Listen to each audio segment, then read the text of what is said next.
Alors, bienvenue et bonne soirée dans la fraîcheur. Ce thème est devenu un livre, c'est le dernier que j'ai fait, qui s'appelle Les 10 lois cosmiques. J'en ai seulement qu'un exemplaire. J'ai découvert qu'il y avait deux séries de lois, disons, des parallèles, semblables, mais pas toujours semblables, reliés, mais pas nécessairement identiques. Tout d'abord du côté de la matière, ce que j'appelle le monde visible, et le côté de l'esprit ou de l'être humain, qui il y a aussi du visible, mais c'est tout d'abord le côté invisible, spirituel ou intellectuel, qui va nous retenir. Alors, vous pensez bien que parler de 10 sujets très denses, c'est une gageure, parce que dans une seule soirée, normalement, je fais une conférence sur chacun. Là, je vais faire des mini-conférences sur 10 sujets. Le premier est le plus important parce que ça englobe tout. On pourrait même s'attarder à lui seulement. C'est le fait que tout est relié.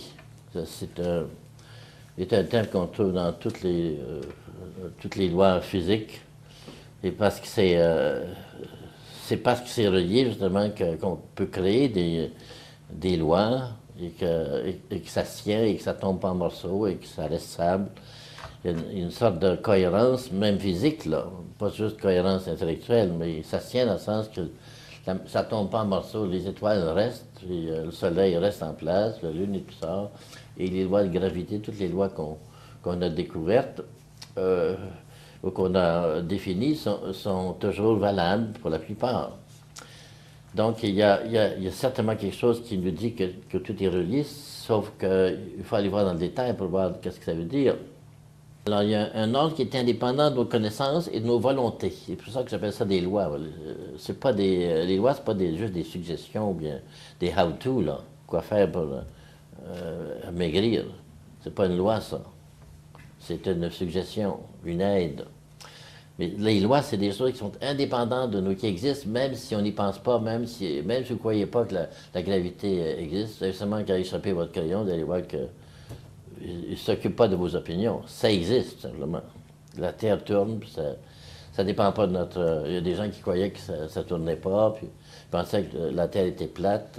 Je veux dire, comme ça, mais plate à bien des points de vue. Mais là, il disait que c'était plate comme ça, et que ça veut dire qu'on va tomber si on va trop loin. Vous voyez, c'est bizarre, ça. Alors, mais même si vous croyez ça, l'horizon, à chaque fois que vous avancez, l'horizon s'en va toujours. Ça n'a rien à voir avec ce qu'on veut. Et même avec nos découvertes, on peut découvrir quelque chose, mais ce n'est pas la découverte qui fait venir la chose. La découverte est précédée par l'événement.